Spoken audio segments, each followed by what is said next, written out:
Thank you.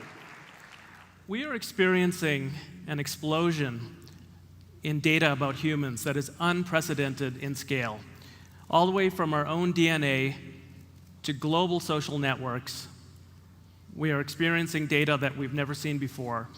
And as we learn to capture and make sense of this data, we are entering into an era of change that I think will be as profound as the Industrial Revolution. It's in this context that I want to tell you about two efforts I've been involved in. One very personal in nature, involving my family, and one very public. Pictured here is my son, and this first story, which involves both my wife, who is a professor of speech and hearing sciences, Rupal Patel, and I, decided to make a study of how my son learned his first words in a completely new way. Welcome to my home in Boston. If you come into my house and you look in the living room and you look up, you will see a camera and a microphone embedded in the ceiling. And when you look down from this camera, you get a bird's eye view of the living room. There's my wife and my son when he was about 3 months old. And as we look through other parts of the house, through different cameras, the baby bedroom, the living room, the kitchen, and the rest of the house, these cameras and microphones are connected to a massive disk array that was placed in the basement of the house.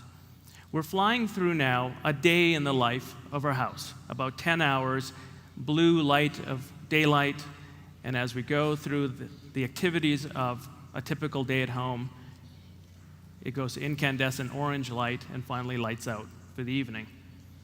Over the course of almost 3 years, we collected what must be the world's most elaborate and complete home video collection. So you're looking at here part of a disk array at MIT where we house almost 250,000 hours of multi-track audio and video data. We took a lot of effort to understand the privacy issues and to have this data stored in a way that we could analyze language and how my son learned his first words while preserving privacy of our family. So what I'd like to do now is take you for a tour through this one-of-a-kind data set and show you some of the ways that we started to analyze and make sense of raw data and pull out of it patterns and ultimately some new insights into how one child learned his first words. This is a video clip of my wife and I in the kitchen. We're looking down, preparing breakfast. We have almost 100,000 hours of video like this. So the question is, how do you find data that matters? What you're seeing here is a visualization in which we track movement patterns. You'll see my wife and I, we're moving through the kitchen, and as we're moving through space and through time, there I am carrying some plates. We're leaving behind what we call space-time worms, a kind of visual language that we can extract from video.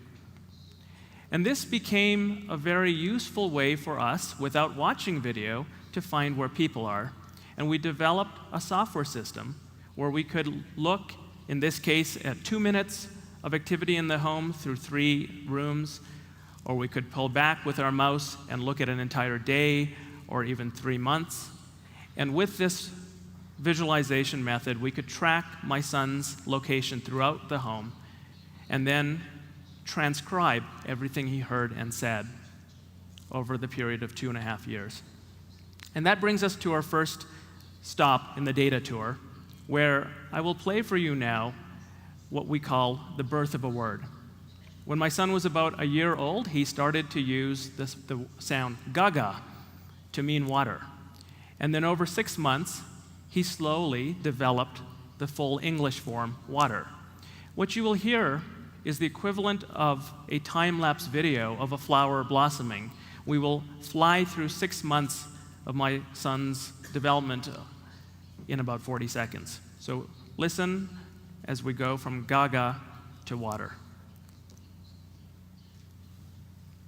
Gaga, gaga, gaga, gaga.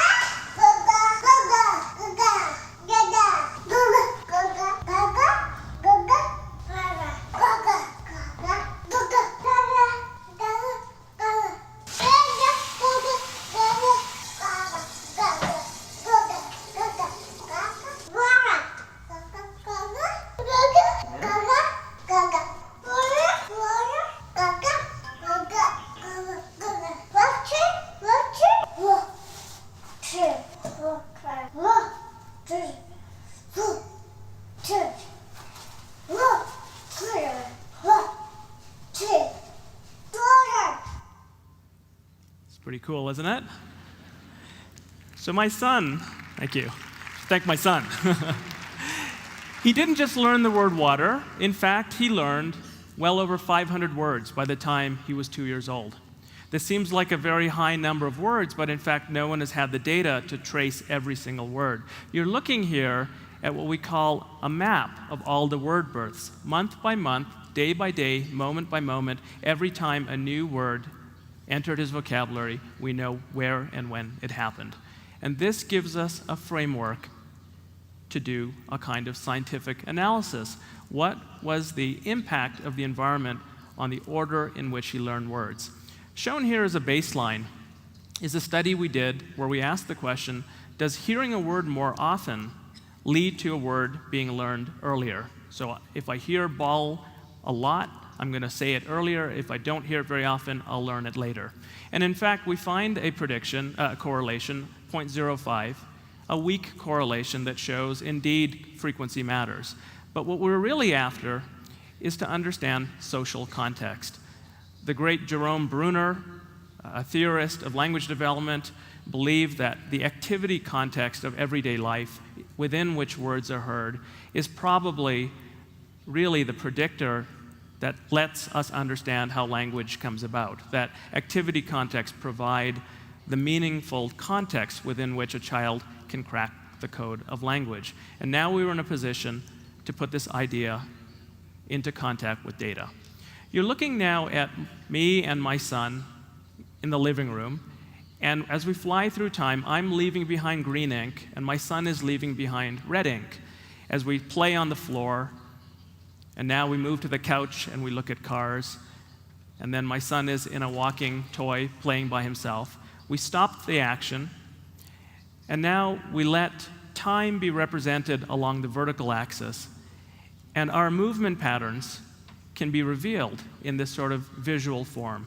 And we see these knots of green and red together. These are social hotspots. There's where we were on the couch. That spiral is where my son was by himself. And so we have this way to convert raw data into a kind of structure of social interaction.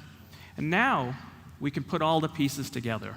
We can take millions of words of transcribed speech and look at how they intersect with what we were doing at home. So here is another video clip. Our nanny is about to offer my son some water.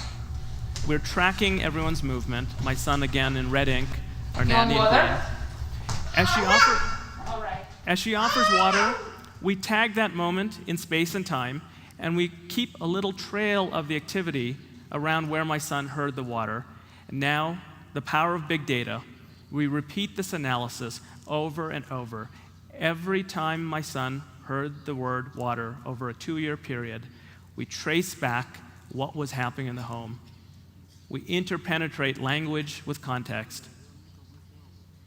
And what is revealed in the wake of this data analysis is a landscape of all the times my son heard the word water, a kind of wordscape for the word water. And you see a lot of activity in what turns out to be the kitchen. That peak in the distance is a reading chair where my son would often drink water before bedtime. And so it captures, in a sense, the experience of a lifetime as the word water is heard. Let's fly over to another part of the house. This is the entrance of the house, where people come and go as they enter and leave the house. And if we compare the landscape for the word bye, as in goodbye, as expected, we see much more mass near the entrance of the house. So now we were in a position to do the following experiment. Find the landscape, the wordscape for every word my son ever learned in that period, and make the prediction that words that are heard in unique contexts, where the wordscape looks very different from all other wordscapes, that those words will be learned earlier in life. And here's the results. We go back to our frequency-based prediction of 0.05. We bring in social context. This is a completely new result based on Matthew Miller's thesis work. And we find a dramatic shift in our ability to predict. What this means is that it opens up a whole new set of possibilities for understanding how we can help children who are having trouble learning language by manipulating and structuring not what they hear, but the activities within which they hear words. This is, as far as we know, the most powerful predictive model of one child's language acquisition that's been created, and it's really because of the power of data.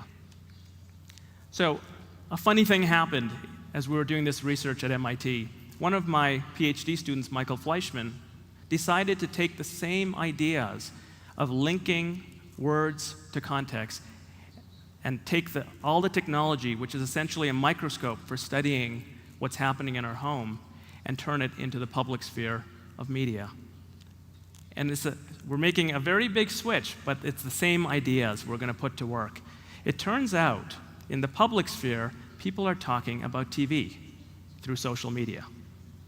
They're talking about what they're watching, whether it's to tell their friends they're watching a show called Glee, a mindless little comment about some late-night television, some more substantial comment about a presidential candidate as he debates his opponents, and sometimes even making comments about advertising.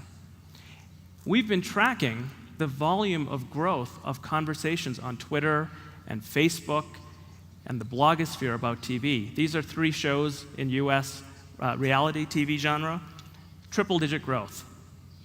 Comedy, triple-digit growth. Dramas, it's happening across the board. There's a sweeping change in how people are watching television because they're talking back. What's happening is that the social web is allowing all these conversations to persist and to spread, and we see a possibility to harness this data and fundamentally transform television from a one-way communication medium to a closed loop. So here's how we think about it. Television content drives impressions on audiences. And the more people a television program reaches, the more it's worth to advertisers. But what's always been true about television since it came on the scene is that people talk about what's on TV. They generate social expressions, and those expressions spread. What if you could build a machine that watched all of television, that listened to all public conversations, and just like the analysis in my home, linked the context of television to the talk on social media? Well, that's what we've done. We actually created a company called Bluefin Labs that grew out of the research, and this is the data visualization out of that work. This is a subset of our network of 50,000 people, a social network.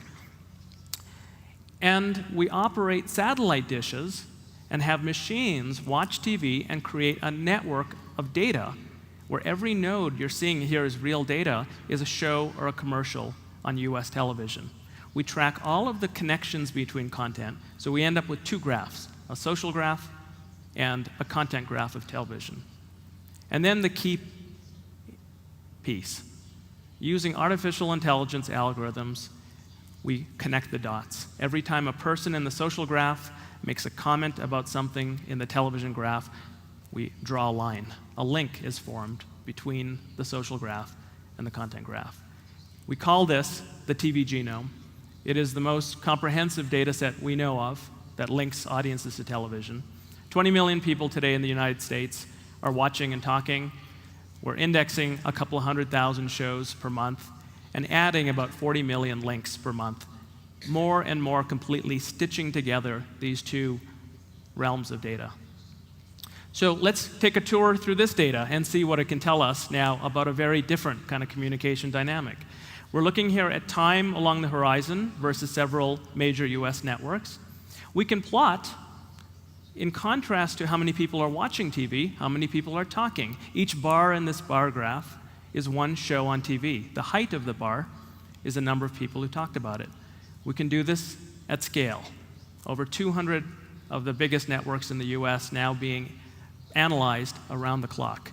But we can do more than measure the number. So pick any show. Here's a show on TV. We know how many people talked, but we also know what they said. This turns out to be over 100,000 people's responses to the second US Republican presidential debate that happened earlier this fall. We can see which of the candidates are generating the most positive and negative conversation, a kind of instant feedback for the candidates. We can look over time at the volume of conversation one debate at a time. If you trace the light green, you see a very unusual ascent. This is Herman Cain, a candidate that was literally unknown September 12th, and in real time in our data, we see the ascent of this new candidate in the race. What works for US content works elsewhere. We can take this same idea of analyzing the connections between mass media and social media for the Egyptian revolution, and here we slice the first couple of days that led eventually to the overthrow of Mubarak.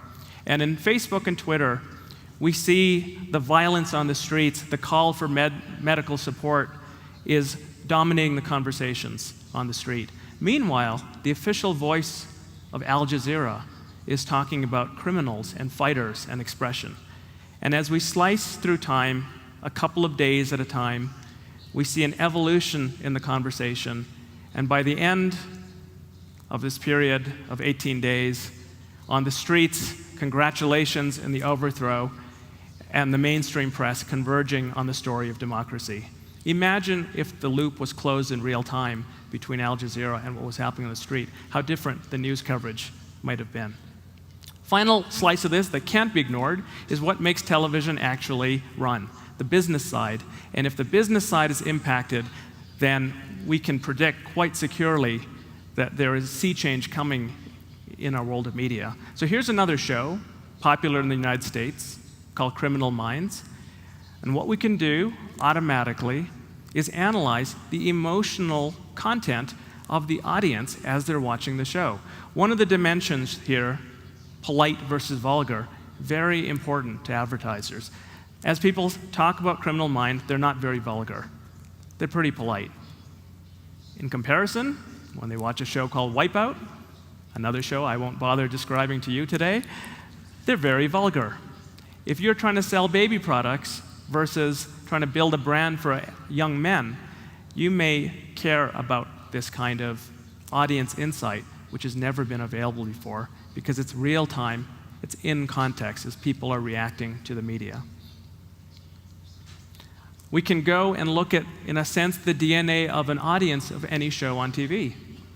The Daily Show, a news comedy crossover show, one of my personal favorites. What on television are the people that are watching and talking about The Daily Show also watching and talking about? It turns out we can slice the TV genome and reveal a long list of shows such as Face the Nation or Meet the Press or a spin-off from The Daily Show, The Colbert Report. These are all shows that rank very high in overlap engaged audiences. Why does this matter? If you want to promote The Daily Show and draw a bigger audience and drive word of mouth with your advertising, we know of no better way to target audiences on television than this data. So the commercial implications here, one last example, if you want to reach parents, it turns out these are the top-rated shows on television that parents talk about. And you can go and slice the genome in a completely different way and reach where video game players are on TV. What about Diet Coke drinkers? If you're Pepsi, I think you might want to know where fans of Diet Coke can be found in high concentrations on television. So I hope you get the idea that this new world in which the audience is talking back will commercially, I believe, transform the landscape. So in closing, let me come back to our image of the TV genome. And as I look at this image, I wonder if the great media theorist Marshall McLuhan were alive today, what would he say as we started illuminating completely new social structures that are emerging? I'll show you three to end. Here is one where a piece of television content drives one person to tweet. And as we track all of the people who are following this person and what they are tweeting about, we find a very interesting structure. A group of people connected to each other, all talking about the same piece of programming. What you're looking at is a group of people physically apart, but watching TV together. A virtual living room that could not have existed until these two technology layers met. We're finding thousands of these virtual living rooms in the TV genome. Here's a second structure. This is focused on an individual. Lots of people listen to what he says, and he talks a lot about TV. This is essentially a media critic, but nobody's paying him. But he's having huge influence in shaping how people perceive and interpret what they're watching and deciding what they watch. If you spend money on television, you need to know who that person is. And finally, sometimes it's not the person, but it's a specific piece of content. Mass media matters as much today as it has in the past. President Obama, making his State of the Union address to the nation earlier this year, and at scale for this group of people, we literally see a nation explode into real-time conversation in response to the president. So imagine a future where the elected officials know that the audience is not just listening, but they can be heard in real time. And the audience expects and demands their leaders to enter into conversations and not simply provide scripted talking points. That's the kind of power shift I think we are seeing the beginning of. And in politics, in business, in advertising, in entertainment, and news, and sweeping all the way to the foundations of communication in how children learn their first words, I think it's safe to say that we are entering a profound new era that may aptly be called the data revolution. Thank you. Thank you very, very much. What a story. Thank you. Gracias. Just one question. Yes. Y ahí está nuestro amigo Edward Punset y todos. Qué gusto ahorita con la luz saludar a tanta gente tan querida, a todos los ideastas. At the end, the conclusion is language is instinct and environment. Absolutely. I think that there's no doubt that there is a genetic important component to language.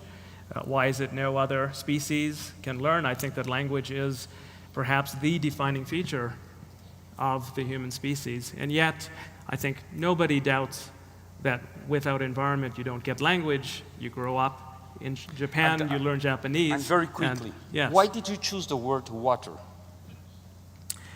Oh, it was just one of these words where, as we watched our son grow, we knew Gaga, what it meant early on. Okay. And it was it was a word that had meaning and that we knew would be in the data, and so we targeted it first. Gaga, thank you very much. Thank you. It's my pleasure.